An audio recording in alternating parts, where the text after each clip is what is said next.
この分厚いですね、宮崎駿のインタビュー本の中で宮崎駿はですね、カリシロ、ナウシカ、ラピュタ、トトロのことを四角形と呼んでます。それは何かというと、もう自分の中で、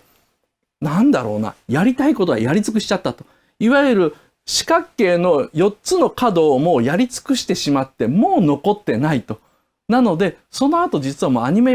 の監督やるつもりなかったと。はっきり言ってアニメーターに戻りたかったと。監督が嫌で、アニメーターに戻りたかったっていうふうに言ってるんですね。で、宮崎駿結構ね、これはいろんなところで言ってるんですけども、とにかく、ナウシカが終わった時に早くアニメーターに戻させてくれっていうふうに言ったそうなんですよ。で、アニメ界でアニメの作画からですね、監督になった人で、アニメーターに戻った人ってまあいないんですね。例えば安彦さんもですね、そのアニメーターだったのが、なんだろうな、キャラクターデザインになって、キャラクターデザインの次は演出監督になっていったら、やっぱり一アニメーターとして戻るっていうのは、他人の作品にちょっと付き合う程度はともかくですね、ほとんどなったことがないんですよ。でも、ナ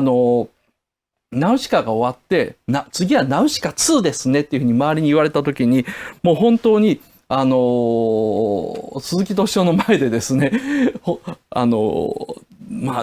怒鳴るというかですね、すごい感極まった感じで、僕はもうこれ以上友達を失うのは嫌なんですっていうふうに訴えたんですよね。何かっていうと、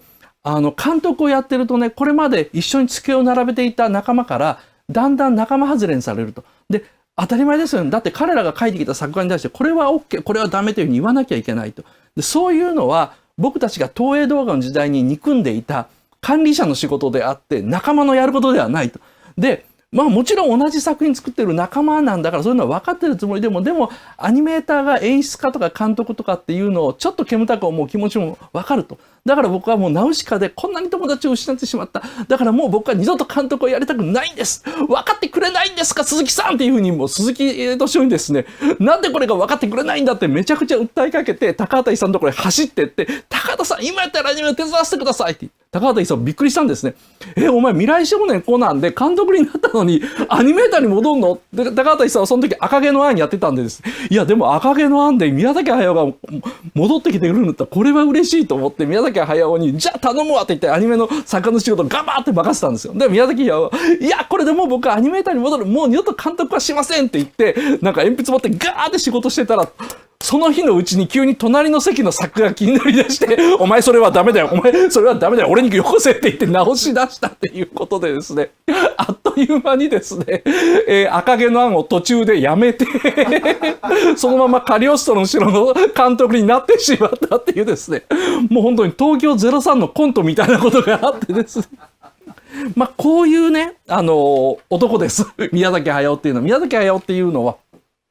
何でしょうね、この起伏が激しいんですね。やれると思ったら全部やると思うし、ダメだと思ったらもう本当に俺は本当に全部ダメなんだというふうに思ってその通り行動しちゃうんですね。だから普